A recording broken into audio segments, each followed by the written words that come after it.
السلام عليكم ورحمة الله تعالى وبركاته. المتتبعين ديالي كي دايرين؟ لاباس عليكم؟ نتمنى يا ربي تكونوا بخير وعلى خير وانتم كتشوفوا هذا الفيديو. مرحبا بكم معايا فيديو جديد. اليوم ان شاء الله غنشارك معكم الطرطه بثلاثه ديال الطبقات بالمذاق ديال الكراميل، كتجي زوينه بزاف. كنتمنى تنال الاعجاب ديالكم. ما تبخلوش عليا بواحد اللايك. الله يجازيكم بخير فضلا وليس امرا، او كومونتير زوين يزيد يشجعني، او بارطاج القناه الى عجبكم الفيديو وعجبكم المحتوى. نبداو على بركه الله. بسم الله. نبداو على بركه الله. هنا عندي بيضه بحراره المطبخ، عندي 3 المعالق كبار ديال سكر حبيبات، 3 المعالق كبار ديال الحليب، 3 المعالق كبار ديال الزيت نباتيه، 2 معالق كبار ديال الدقيق، واحد الساشيه ديال عندي هنا الفاني. واحد الخماره من وزن 8 غرام. عندي واحد المعلقه كبيره ديال الكاكاو، معلقه صغيره ديال الخل، رشيشه ديال الملح. هنايا غنجيب الاناء اللي غنخدم فيه. هنا عندي ديك البيضه بحراره المطبخ. عندي هنايا 3 المعالق كبارين ديال السكر حبيبات. عندي هنايا الساشيه ديال الفاني.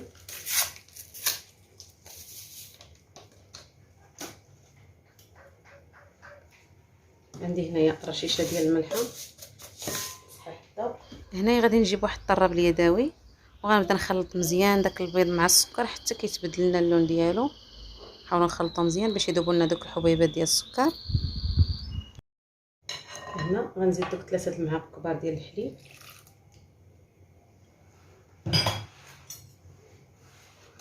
ونخلط، ونزيد هنايا 3 المعالق كبار ديال الزيت النباتيه.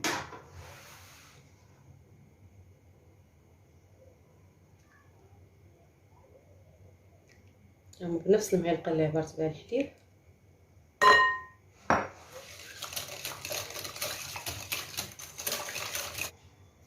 هنا غندوز باش نصفي دوك النواشف. هنا غنخوي ديك المعلقه ديال الكاكاو.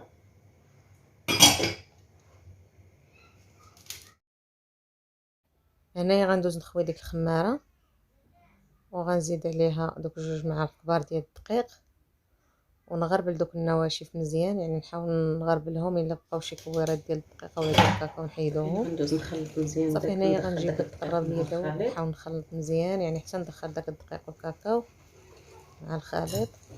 نحاول نخلطو مزيان، يعني بالنسبه للخليط يكون على هذا الشكل هذا. هانتوما الشكل ديالو، يعني هنا كيجي شويه خفيف، ما كيكونش ثقيل، باش يعني الكيك ديالنا ما يحتاجش نسقيوه.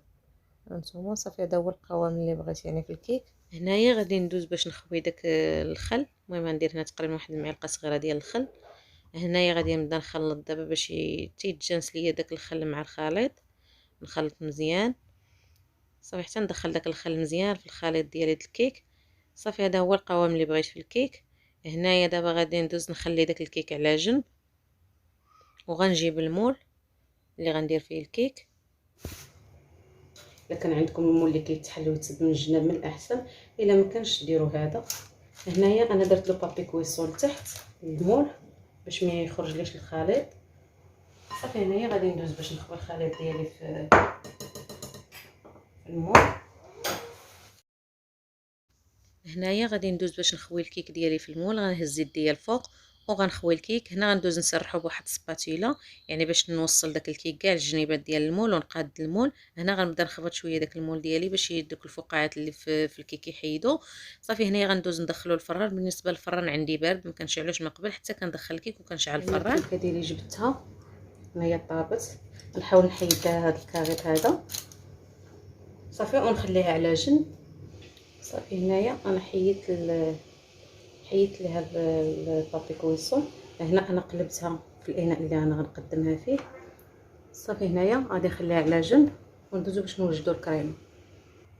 هنايا بالنسبه للكريمه غنحتاج لواحد فلون. هاد الفلون هذا ديال الكراميل، وغنحتاج لنص سيترو زائد كاس ديال الحليب. عندي هنا 3 المعالق كبارين ديال السكر حبيبات، 3 المعالق مع عامرينش ديال النشا، ومعلقه ديال الزبده. هنايا كما قلنا الكريمه غنحتاج هنايا نص سيترو ديال الحليب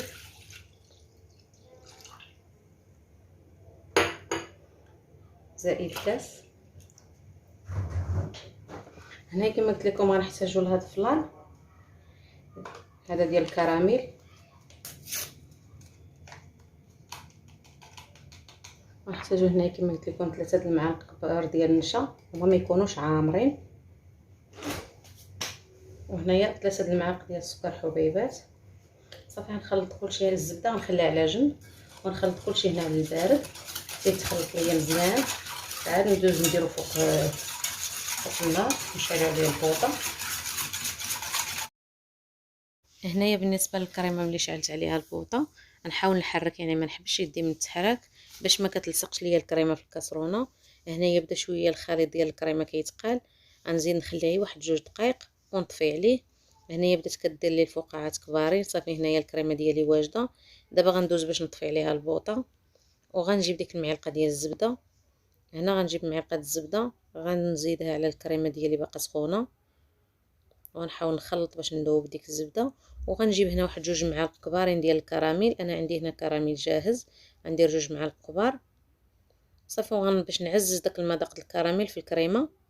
صافي هنا غنخلط مزيان حتى نذوب ديك الزبده وندخل داك الكراميل مع الكريمه، نحاول نخلطو مزيان بالطراب اليدوي.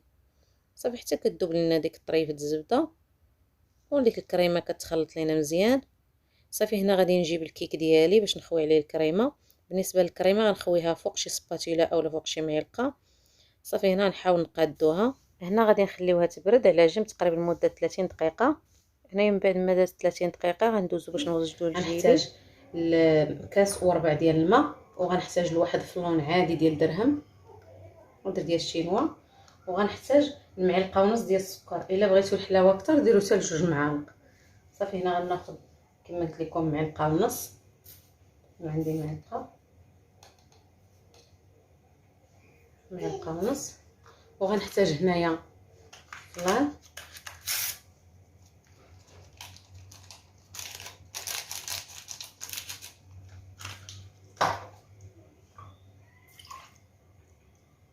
داك نص كاس الماء اللي غنزيد داك الكاس. صافي وغادي نخلط مزيان، يعني حتى غندوب داك